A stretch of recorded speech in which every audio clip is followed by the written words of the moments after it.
Get ready for the dictation. 10 seconds. 5 seconds.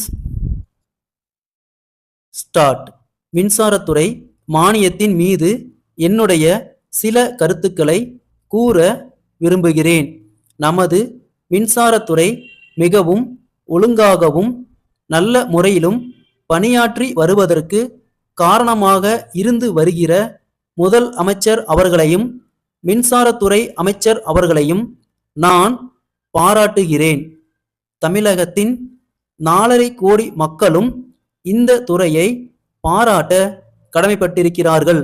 மின்சாரத்துறை ஏராளமான விவசாய கிணறுகளுக்கு மின் இணைப்பு வழங்கி இருக்கிறது.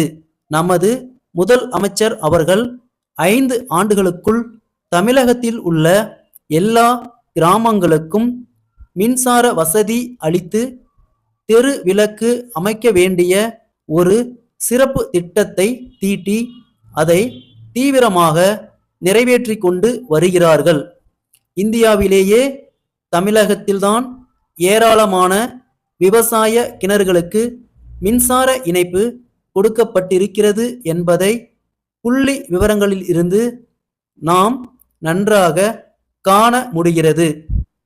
கிராமங்களுக்கு மின் வசதி செய்து கொடுப்பதை பொறுத்தவரை ஊராட்சி மன்றங்களுக்கு போதிய நிதி வசதி இல்லாத காரணத்தினால் அவை முழு பொறுப்பையும் ஏற்றுக்கொள்ள முடியவில்லை. ஏனென்றால் ஊராட்சி மன்றங்கள் தங்களுக்குரிய நிதியை வைத்துத்தான் சாலைகள் அமைத்தல், பள்ளிக்கூடங்கள் கட்டுதல், நீர் தேக்க தொட்டிகள் அமைத்தல் போன்ற பல அபிவிருத்தி வேலைகளை நிறைவேற்றி கொள்ள வேண்டிய நிலையில் இருக்கின்றன என்பதை தெரிவித்து கொள்ள விரும்புகிறேன். அதன் காரணமாக மின்சார வரியை கட்ட முடியாமல் போய்விடுகிறது. அதற்காக நமது அரசு மின்சார வரியில் ஒரு பகுதியை பங்கு தொகையாக செலுத்தி ஊராட்சி மன்றங்களுக்கு உதவி செய்ய வேண்டும் என்று இந்த நேரத்தில் நான் கேட்டுக்கொள்ள விரும்புகிறேன். 5 ஆண்டு காலத்திற்குள் தமிழகம் எங்கும் மின்சார வசதி செய்து கொடுக்கப்படும் என்று கூறி அதை நிறைவேற்றும் வகையில் முதல் அமைச்சர் அவர்கள் தக்க நடவடிக்கை எடுத்து கொண்டு வருகிறார்கள் என்பது பாராட்டத்தக்கது. ஆனால் இதே நேரத்தில் இன்னொரு கருத்தை நான் தெரிவிக்க விரும்புகிறேன். எல்லா விவசாய கிணறுகளுக்கும் மின்சார இணைப்பு கொடுத்து அதன் மூலம் பசுமை புரட்சியை வெற்றியடைய செய்ய வேண்டும் என்று கேட்டுக்கொள்கிறேன். கிணறு வைத்து கொண்டு இருக்கிற விவசாயிகள் எல்லோருமே பண வசதி உடையவர்கள் என்று சொல்ல முடியாது.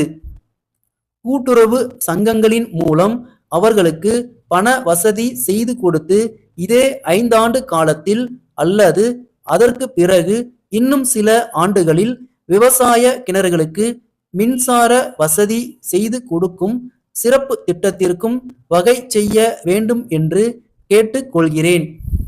மின்சார கருவிகளை பொறுத்தவரை அவற்றை நாம் மற்ற மாநிலங்களிலிருந்து வரவழைக்க வேண்டிய நிலை இருப்பதாக தெரிகிறது. அந்த நிலையை மாற்றி நம் மாநிலத்தில் அவற்றை உற்பத்தி செய்கின்ற வகையில் தொழிற்சாலைகளை ஆரம்பித்து மின்சார விஸ்தரிப்புக்கு வழி வகை செய்ய வேண்டும் என்று கேட்டுக்கொள்ள கடமைப்பட்டிருக்கிறேன். மின்சார உற்பத்தியை மேலும் பெரும் அளவில் பெருக்கினால்தான் நாம் தொழில் வளத்தில் முன்னேற முடியும் என்று தெரிவித்துக் கொள்கிறேன். சென்னை ரவி சகோதரர்கள், மாயவரம் மணிவண்ணன் சகோதரர்களுக்கு எழுதும் வணிக கடிதம். அன்புடையீர், தங்கள் கடிதத்தில் கேட்டுள்ளபடி எங்களுடைய பொறுப்பில் உள்ள விற்பனைக்குரிய நிலத்தின் விவரங்களை தங்களுக்கு தெரிவிக்கிறோம். இத்துடன் இணைக்கப்பட்டிருக்கும் வரைபடத்தில் கண்டுள்ளபடி 5 ஏக்கரா பரப்புள்ள நிலம் மிக வசதியான இடத்தில் இருக்கிறது. இந்த நிலத்திற்கு ஒரு புறத்தில் முக்கிய நெடுஞ்சாலை ஒன்று செல்கிறது. அத்துடன் ரயில்வே சந்திப்புக்கு மிக அருகிலும் அமைந்துள்ளது. அது மட்டுமில்லாமல் பக்கத்தில் உள்ள ஆற்றில் எப்போதும் தண்ணீர் ஓடிக்கொண்டு இருக்கிறது. இத்தகைய வசதிகள் யாவும் இருப்பதால் தாங்கள் அமைக்க இருக்கும் தொழிற்சாலைக்கு இந்த நிலம் மிக பயனுள்ளதாக இருக்கும் என்று நாங்கள் கருதுகிறோம். இவை தவிர அருகில் உள்ள மக்கள் மிகவும் அமைதியான முறையில் வேலை செய்யக்கூடியவர்களாக இருப்பதால் தொழிற்சாலைக்கு வேண்டிய தொழிலாளர்கள் நல்ல முறையில் கிடைக்கக்கூடும் என்பதும் கவனிக்கத்தக்கது.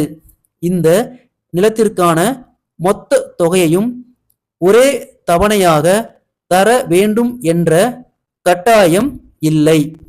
பாதியை ரொக்கமாக செலுத்தியது போக மீதியை அடமானமாக எழுதி கொடுக்கலாம். தங்கள் நம்பிக்கையுள்ள ஸ்டாப்.